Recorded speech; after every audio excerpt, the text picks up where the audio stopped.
como expositora, é uma alegria receber a Mara Regina. A Mara Regina ela é graduada em Pedagogia pela Faculdade Castelo Branco, com especialização em Orientação Educacional, Educação Infantil. Pós-graduação em Psicopedagogia pela Universidade Estadual de Minas Gerais, a UENG. Atuação como professora do ensino infantil, educação básica, com experiência na promoção da aprendizagem da criança, sempre fortalecendo a importância de valores e o envolvimento familiar. É espírita há muitos anos e militou na Seara do Cristo como evangelização espírita em Belo Horizonte e retornou para Divinópolis e presta grande ajuda no acolhimento fraterno. Mara é grande amiga do Centro Espírita Jesus de Nazaré, colaboradora dos estudos da casa. Portanto, Mara, seja bem-vinda e uma excelente palestra. Novamente, uma boa noite, que nós possamos refletir na mensagem de hoje. Eu agradeço à casa, a confiança, o estímulo, porque cada momento em que nós nos deparamos com a oportunidade de conversar com alguém, de levar algum conhecimento, primeiro ele tem que passar por nós. Não tem como eu falar de algo, nós falarmos de algo que eu não conheço. Um professor de matemática, física, química, seja qual for, ele dá aula daquilo que ele conhece. Então, eu agradeço muito a oportunidade de estarmos aqui e porque nos foi propiciado mais um pouco de conhecimento. A nossa fala hoje está dentro desse versículo, como tópico, acomodação. Depois foram para Jericó, e saindo ele de Jericó, com seus discípulos e uma grande multidão, Bartimeu, o cego, filho de Timeu, estava sentado junto do caminho, mendigando. Muito bem. Nós vamos começar com vocês, como todo professor que se preza, principalmente na área infantil, que a gente busca muito das histórias que ouvimos, que nos informamos, que lemos. Então, nós vamos iniciar com uma conversa de uma história que nós ouvimos. A história se chama Os Três Obsessores. Uma pessoa, um senhor, chegou à casa espírita agoniado, transtornado, dizendo-se alvo de obsessores. Ele queria alguém para que lhe dissesse o que fazer. Muito prestamente, a casa o levou ao médium central. O médium pediu a essa pessoa que ele contasse a sua história. E o Senhor lhe disse: olha, eu estou sendo alvo de obsessores. Eles estão querendo acabar com a minha vida. Mas, meu irmão, como assim? Olha, a minha namorada quer me largar.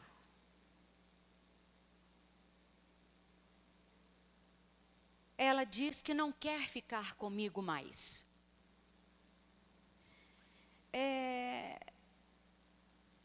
A minha vida está travada, não anda.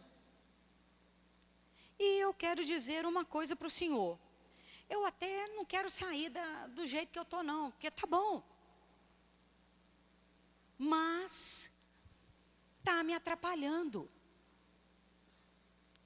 O médium pensou, falou, olha, fique em silêncio, faça uma oração, vamos conversar. Se fez silêncio. E o médium iniciou os trabalhos e disse para ele, realmente, você tem 3 obsessores com você. O homem assustou-se. Como assim? Quer dizer que é verdade, eu estou com 3 obsessores. Sim. Mas eu não posso tirar esses 3 obsessores. O médium quase desmaiou. O médium não, desculpe. O senhor lá, o rapaz, quase desmaiou. Eu falei, ai meu Deus do céu, a coisa está ficando feia mesmo. Mas por que não pode tirar? Ele falou, o médium respondeu, porque depende só de você. O seu primeiro obsessor chama-se apego. Conversamos hoje, né? Você está num relacionamento em que já deu, meu amigo, pela sua história. E você, de jeito nenhum. O outro é o medo. Você está com medo da mudança. Medo é um dos inimigos ferozes que nós temos. E a nossa terceira obsessão é a acomodação. Sabe por quê? Porque você nos diz que tá bom, não sei por que ela está reclamando, que tá bom do jeito que tá, que você não precisa mudar. Isso eu não posso fazer por você.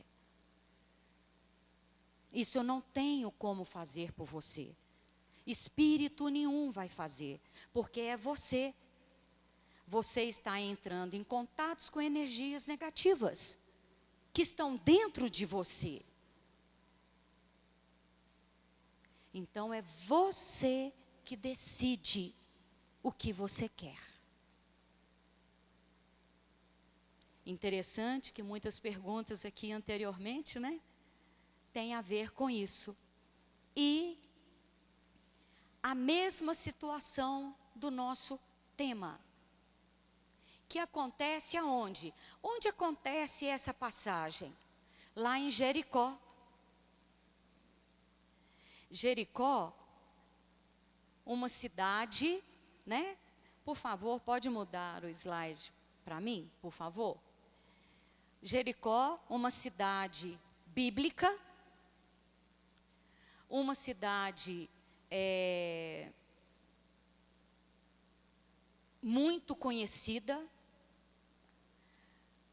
uma cidade na época rica, provedora. Aliás, é interessante, né? Jericó significa perfumado, como vocês estão vendo, porque era uma cidade, é uma cidade muito, de clima muito ameno, muito tranquilo. Eu achei muito bonito isso. Muito bem, e a nossa passagem se passa em Jericó. Hoje é uma cidade maior, obviamente. Nós temos 2 imagens dela, né? É como nós estamos vendo aí. Hoje maior e no tempo do Cristo. Olha ela aí. Interessante como que é bom a gente se informar. Nós fomos buscar informações sobre Jericó, né? Quando a gente começa a estudar, um ponto de interrogação, um ponto final, um ponto e vírgula, ou uma vírgula, nos faz, espera lá, eu posso ir em outro local. é um local de grande pesquisa na área da arqueologia. Muito estudo se fez e se faz em Jericó até hoje, na área da arqueologia. Se descobrem é descoberto um passado muito bacana nessa área, onde a gente vê costumes, onde a gente vê como que a população antiga, muito antes do Cristo, agia, fazia acontecer os processos. Então, vale a pena a gente buscar, sair daquele momento em que nós nos prendemos somente ao versículo. Eu comentei com vocês que católica na época, nada contra, absolutamente, só que no momento da nossa vida, a gente se questionou uma série de situações pessoais, como acontece com qualquer um de nós, e ainda acontece. Eu queria respostas. E as respostas foram chegando. Por quê? Porque eu só conhecia um pouquinho do versículo. Eu só conhecia o versículo. Eu queria entender. Por isso, quando estivemos a primeira vez numa casa espírita, em que fomos acolhidos, fomos orientados a irmos para uma palestra, um estudo, como aqui, uma conversa, como está acontecendo aqui agora, porque a gente não vai esgotar o assunto. E eu ouvi o esclarecimento do Evangelho. Pena que eu não tive a ideia de marcar essa data. Porque eu disse, como disse antes, é isto que eu quero para mim. O entendimento na minha vida como norte. Eu encontrei isso na doutrina espírita. Até como questões históricas. De não ficar no místico. Ah, foi lá no tempo de Jesus. Não, é no tempo de Jesus. Jesus é agora. Não é o Jesus homem. É a proposta do Cristo. É que deve falar em nós. O entendimento do Evangelho é para a nossa vida. É para mim. Eu estou dividindo com vocês alguns entendimentos, mas que eu tenho certeza que quem mais ganhou fui eu. Porque foram muitas pesquisas. Foram muitos estudos. E são. Isto nos faz a doutrina espírita, quando nós buscamos as ações de um Chico, um Divaldo, Allan Kardec, na sua história, que nos faz repensar e pensar como é a vida e entender esse nosso companheiro, o cego de Jericó. Como que era ele, gente? Interessante, né? Esse versículo nos fala de alguém que mendigava. E interessante que eu não trouxe para vocês tudo, para não ficar muito grande, mas olha só. E foram para Jericó quando ele saía de Jericó, juntamente com os discípulos e numerosa multidão, Bartimeu, o cego mendigo, filho de Timeu, estava assentado à beira do caminho. E ouvindo que era Jesus, o Nazareno, pôs-se a clamar: Jesus, filho de Davi, tenha compaixão de mim. E muitos o repreendiam para que se calasse a multidão. Mas ele cada vez gritava mais: Filho de Davi, tem misericórdia de mim. Jesus parou e disse: chamai-o. Chamaram o cego, dizendo-lhe: tem bom ânimo, levanta-te, ele te chama. Lançando de si a capa, levantou-se de um salto e foi ter com Jesus. Perguntou-lhe Jesus: que queres que eu faça, que eu te faça? Que eu torne a ver. Respondeu o cego: vai, a tua fé te salvou. Imediatamente tornou a ver e seguia Jesus estrada fora. Olha bem, Bartimeu, nosso personagem maior, multidão, aqueles que estão ao nosso lado, Jesus, o nosso líder espiritual. Com um detalhe: Bartimeu era um rejeitado da sociedade. Roma era muito organizada. Para se pedir esmolas, tinha que entrar na fila e pedir autorização do império.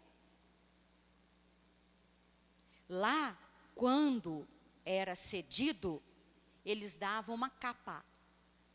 Nessa capa estava escrito: esse aqui é mendigo, esse aqui necessita de esmolas. Com o, digamos assim, né, a insígnia de Roma. Ou seja, ele vivia disso.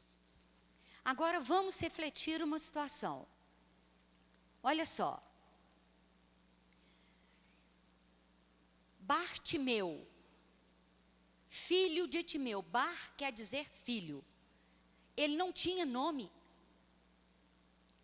Ele se sentia tão à margem da sociedade que ele não tinha nome. Agora tem um detalhe, né, gente? Ele não enxergava, mas ele não era surdo. Ele ouviu falar do Messias. Ele ouviu falar de Jesus. Quantas vezes na nossa vida nós estamos carregando essa cegueira?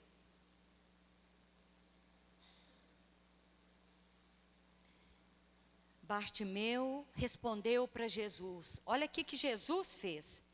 Que queres que eu te faça? Jesus não chegou, como eu disse, nós conversamos antes, uma varinha de condão. Plim, aconteceu. Não.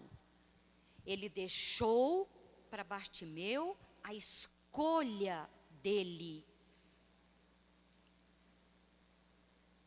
E ele disse: que eu torne a ver. Eu torne, quer dizer, ele enxergava. Mas qual que era a maior cegueira dele?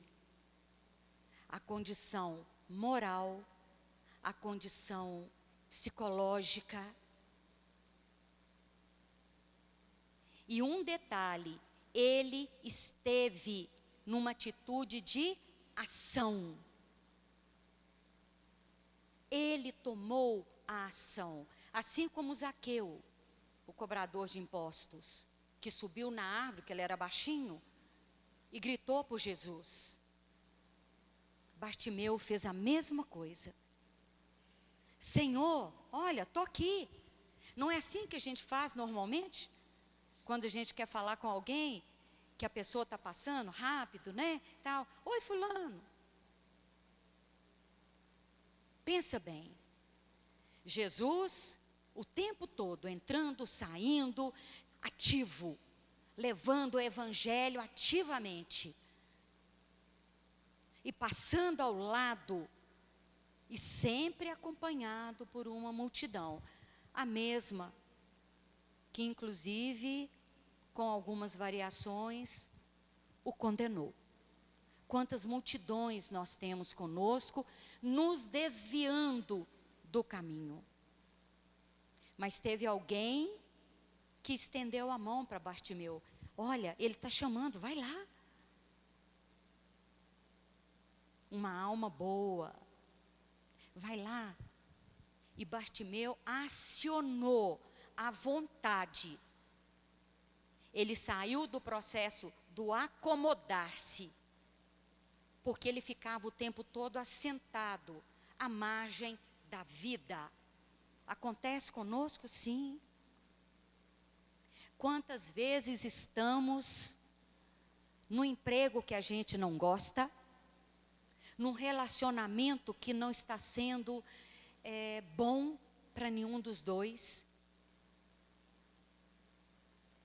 numa situação de conflito na família, porque temos medo, como a nossa história inicial, de tomar uma atitude. É fácil, gente? Não. Tomar atitude não é fácil. Ficar sentado, e hoje nós temos tantos motivos, né? Entre aspas, que digam os WhatsApps da vida, os joguinhos eletrônicos, e assim vai. Para evitar estar de frente da situação.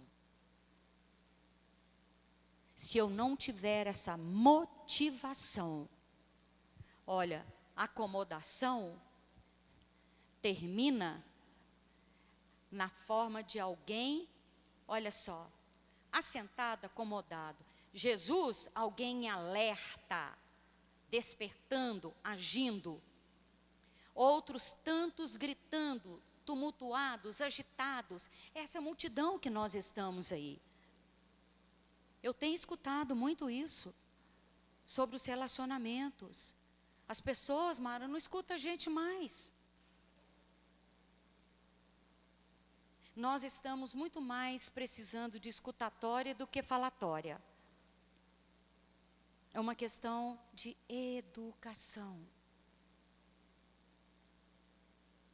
É uma questão de respeito, o que os valores, que valores são esses que estão sendo passados para nós. Olha, Jesus deu a ele, a Bartimeu, a oportunidade de ser alguém visível. Seria fácil para ele? Não. Ele tinha a capa para protegê-lo. A capa de todas as formas. Alguém que dava uma esmola, ele tinha alguma coisa para comer, ele tinha algo para se proteger. Seria fácil largar essa capa? Vamos pensar hoje. Nós estamos insatisfeitos no emprego. O que eu tenho que fazer? Qual capa que eu tenho que largar?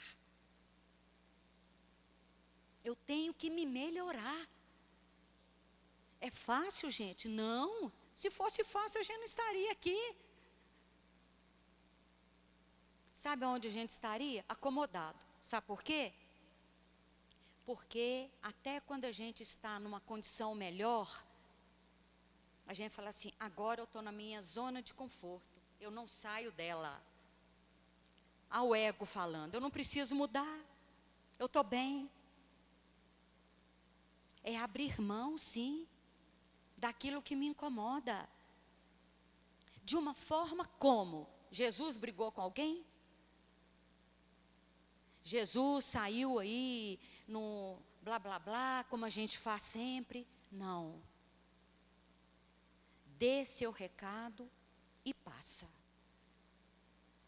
Dê seu recado e leve o evangelho. Olha, nas atitudes que nós percebemos de Bartimeu, nós fomos, nos nossos estudos, nós encontramos uma coisa muito interessante, que às vezes a gente acha que não está correlacionado, mas está. No livro dos Espíritos, na questão, olha só, no capítulo 8º da Lei de Progresso, na questão 785, a pergunta é: qual o maior obstáculo ao progresso? Que progresso? O progresso espiritual também. E qual que é a resposta? Orgulho e egoísmo. Refiro-me ao progresso moral, porquanto o intelectual se efetua sempre. Ou seja, nós estamos sempre, buscando conhecimento. Mas o que esse conhecimento vai fazer com a minha atitude enquanto acomodados? À primeira vista, parece mesmo que o progresso intelectual reduplica a atividade daqueles vícios, desenvolvendo a ambição e o gosto das riquezas, que a seu turno incitam o homem a empreender pesquisas que lhe esclarecem o espírito.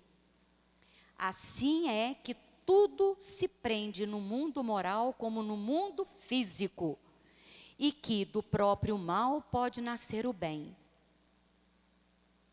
Curta, porém, é a duração desse estado de coisas, que mudará a proporção que o homem compreender, melhor que, além daqui o gozo dos bens terrenos, proporciona uma felicidade, existe maior e infinitamente mais duradoura. Ou seja, até o nosso estado de acomodação é por egoísmo ou por orgulho. Eu não sei, eu não tenho um conhecimento.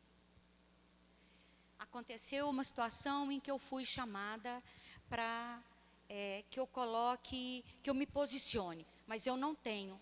Eu prefiro fingir de boba, sair fora, do que falar assim, eu não sei. Qual é a vergonha disso? Eu não conheço. Qual a vergonha disso? Nós estamos tão arraigados com essa situação da acomodação interna, que nós deixamos de andar e viver a vida. Olha, como um bom mineiro, diz uma história que um senhor chegou num posto de gasolina para abastecer, desceu do carro e ficou por ali. E de repente ele escutou um cachorro uivando. Uivando, uivando, uivando, e aquilo incomodou e ele perguntou para o frentista: meu amigo, por que esse cachorro chora tanto? O frentista olhou para ele, deu uma risadinha, como tipo assim, aquilo lá eu já estou acostumado. Ah, ele chora porque tem um prego, ele está sentado em cima de um prego. Uai, como assim? E por que ele não se levanta? A resposta foi surpreendente, gente. Porque não doeu o suficiente para ele levantar-se.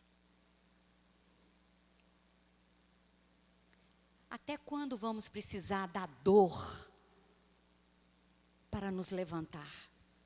É aqui, ó.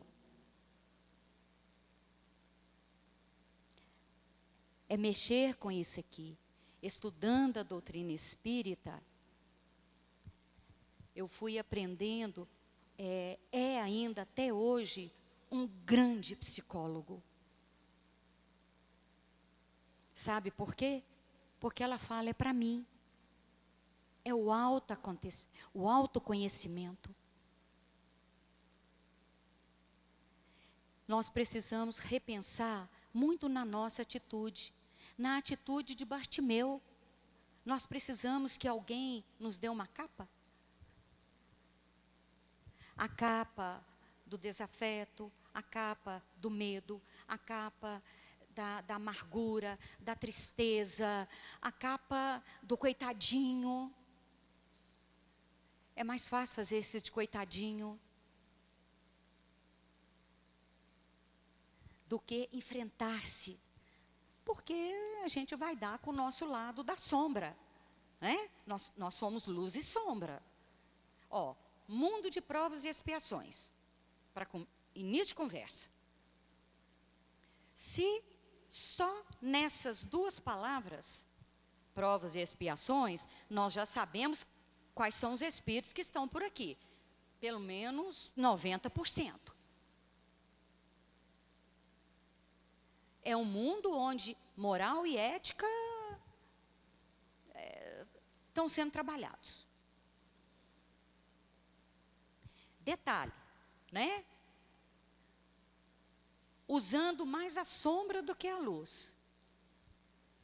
Mas como que a gente tira a sombra? Como que a gente faz mesmo quando está tudo escuro? Clica, ou a luz acende sozinha. Ou a lâmpada, né? Alguém chegou e apagou. Alguém chegou e acendeu. Houve um movimento. Eu preciso me movimentar. Foi o que fez Bartimeu. E um detalhe, ele não só gritou, não. Ele não só pediu ajuda de Jesus, não. Ele tomou uma decisão de segui-lo, conforme foi lido aqui para vocês. Eu não achei mais coisas nas pesquisas aí sobre ele, mas ele tomou uma atitude, ou seja, os valores que estão sendo repassados, me foram repassados, eu quero esses valores. Porque primeiro eu preciso me dar comigo mesmo. Se eu não me vencer, se eu não me amar, eu não consigo amar o outro. Eu não consigo sair de mim. E não acontece. É preciso esforço, luta, garra. Eu estou numa situação financeira assim. Vamos encerrar o bolso um bocadinho, se for preciso, cortar um bocado de coisa e vamos investir em algo que eu possa melhorar. Porque reclamar não vai adiantar.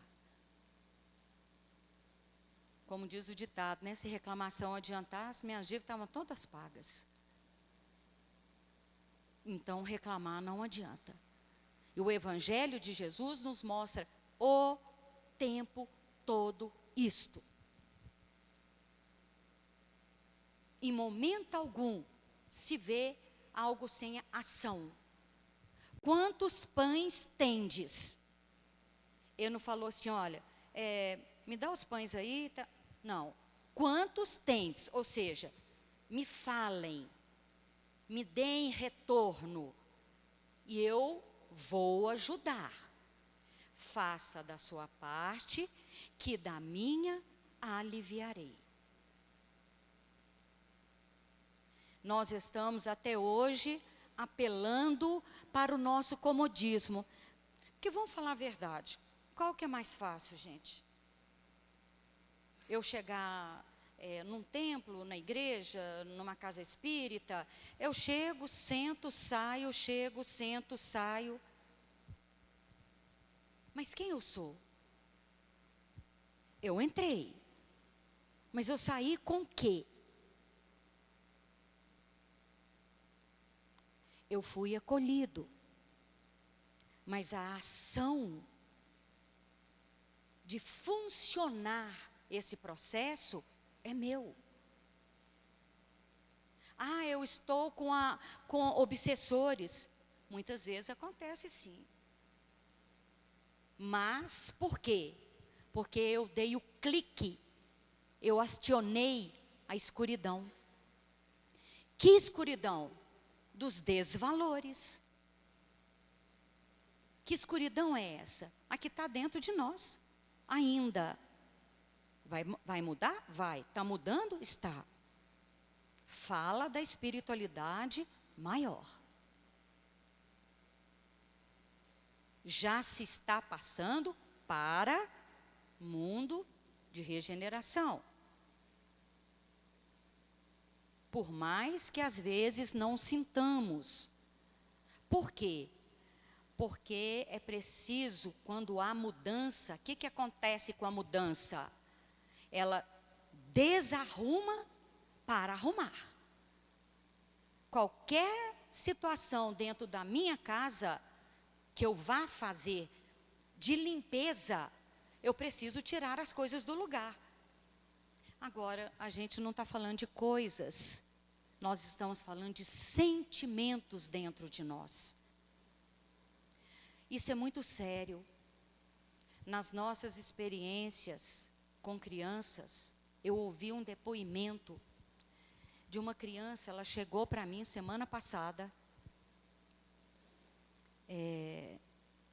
A gente estava num determinado local, não como profissional, mas como voluntária, e falando sobre valores.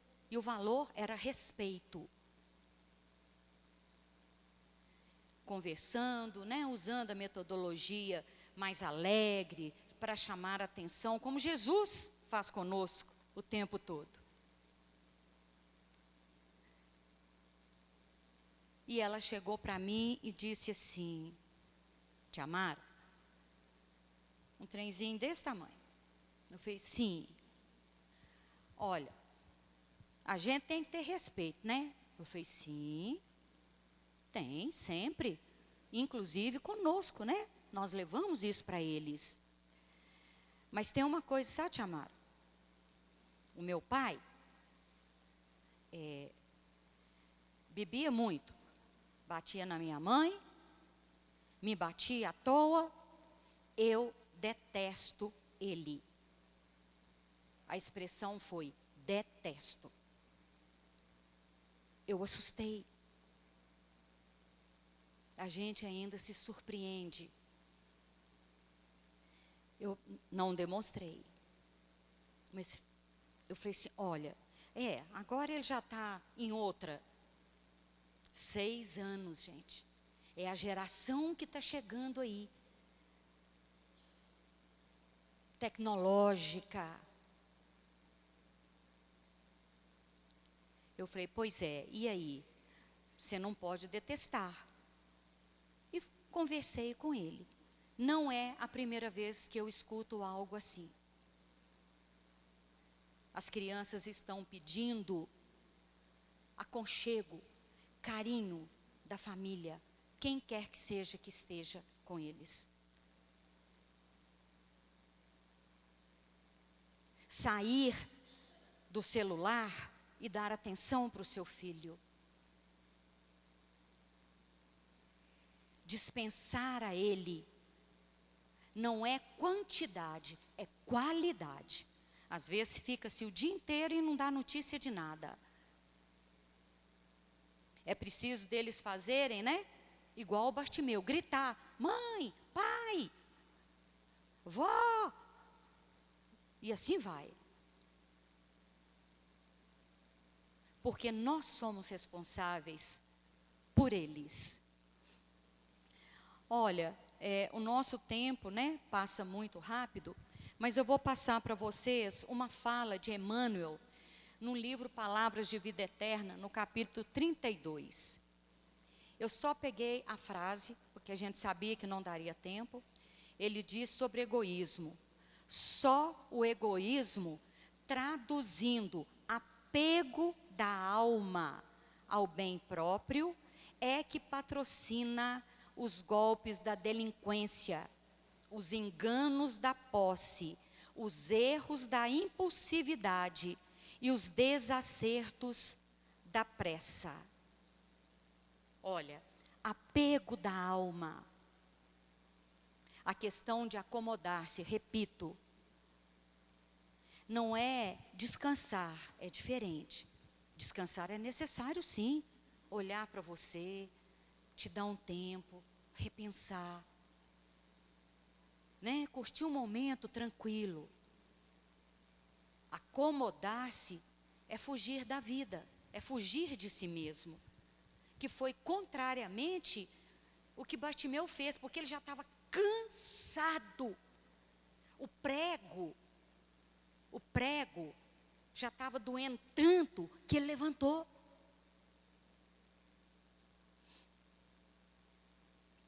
E ele sabia que ele tinha que enfrentar. Ele não tinha emprego. Ele vivia de esmola. Essa coisa toda. E ele tinha que saber que... ele falou, agora eu já estou enxergando, agora eu já sei quem eu sou, agora eu vou seguir o Cristo, e agora eu vou me aperfeiçoar em alguma coisa. Eu vou fazer algo para a minha manutenção física, que é necessária, graças a Deus. Né? O avanço que nós tivemos na ciência, maravilhoso. Doenças e doenças hoje sendo curadas, assim, quase que em tempo hábil. Graças a Deus. E vai melhorar. À custa de muita dedicação de muitos que em silêncio trabalham. Mesmo que muitos ainda usam, como nos foi perguntado ali. Mas isso é um outro caso para um outro momento. Então nós precisamos repensar, minha gente. Nós precisamos analisar exatamente o que nós queremos. Continuar como Bartimeu, ou como Mara, ou como Ana, ou como Paulo, ou como nomes, porque é o que nós temos mais precioso. Alguém nos chamar pelo nome. Às vezes a gente passa vergonha, né? Porque depois dos 15 é uma coisa complicada. Mas a gente pede desculpa.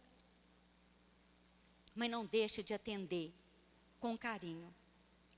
E eu vou deixar para vocês uma pequena reflexão de uma mensagem que nós recebemos, que tudo contribui, né? Para que as coisas nos façam pensar. Vamos pensar nessa mensagem a seguir aí. Tirando essa aqui do vídeo, por favor. Não nos esquecendo que nós somos o sal, tá, gente? O sal é uma pitadinha, mas faz uma diferença. Você já imaginou um quilo, não? Uma colher de sal, na determinada quantidade de arroz, a gente não come nada. Então, a gente não precisa ser muita coisa, não. Tá muita coisa, não. É um tiquinho só para fazer a diferença. Jesus não pede para nós que a gente vire santo de uma hora para outra, não. Ele quer que a gente seja bom. E que nós o tenhamos, porque é o nosso maior exemplo. Aqui na terra nós não temos exemplo, não. Nós temos ele, nós temos vários abnegados. Mas de escol, coluna sustentável, é Jesus com seus valores. Então eu vou deixar para vocês um vídeo que vocês vão acompanhar aí. Eu agradeço a vocês, agradeço aos nossos internautas aí, agradeço a casa, agradeço a Deus pela capacidade de pensar, raciocinar, acima de tudo para mim, para nós mesmos, tá? Muito obrigada. Sentir Deus. O jovem professor entrou na sala de aula e encontrou seus pequenos alunos debatendo calorosamente sobre Deus. Como poderiam acreditar que Deus existe se não conseguiam vê-lo nem tocá-lo? Percebendo o nível da discussão filosófica das crianças, o professor pediu licença e propôs a elas uma experiência. Colocou sobre a mesa 2 copos transparentes com água e perguntou se elas podiam notar algo de diferente entre um e outro. Os pequenos responderam em uma só voz: nenhuma diferença. Ambos contêm água limpa. Então o jovem deu a cada um deles uma colher, pedindo-lhes que provassem um pouco do conteúdo de cada copo. Quando todos haviam experimentado, tornou a perguntar: e então, ainda afirmam que são iguais? E a resposta foi outra: não, num dos copos a água é doce, no outro não é. Aí o jovem educador disse: acontece o mesmo com relação a Deus. Para perceber a sua existência é preciso experimentá-lo. Não podemos vê-lo nem tocá-lo, mas podemos senti-lo. E percebendo que a classe estava ávida para saber mais a respeito dessas questões, o professor continuou com seus argumentos.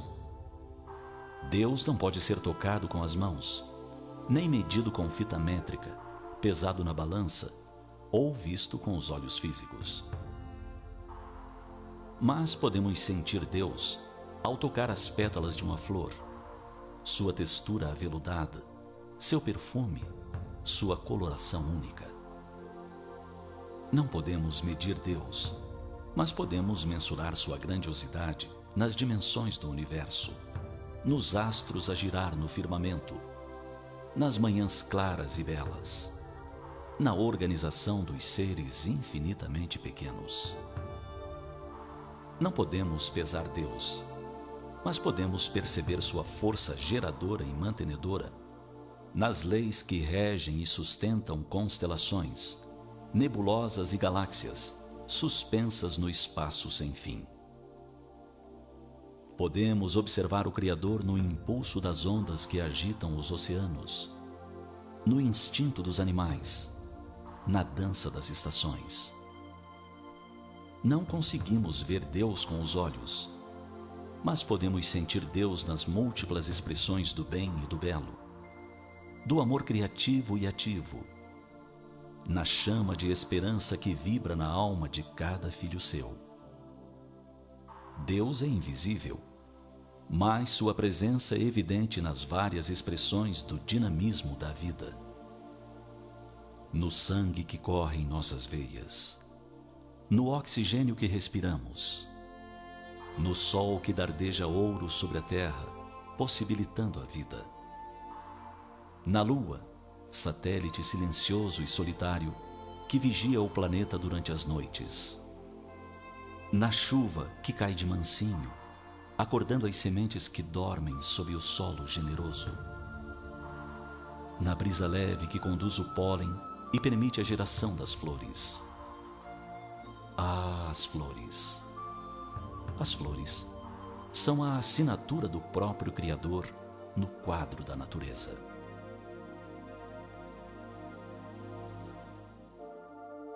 O observador atento não enxerga só com os olhos do corpo. Como disse o poeta ao seu pequeno príncipe, o essencial é invisível aos olhos, porque os olhos são extremamente limitados. Os filósofos, os poetas, os artistas, os profetas e, por que não, os cientistas, veem mais com a alma que com os olhos. Para enxergar, bastam os olhos, mas para ver, é preciso um sentido a mais. Pense nisso e experimente sentir Deus.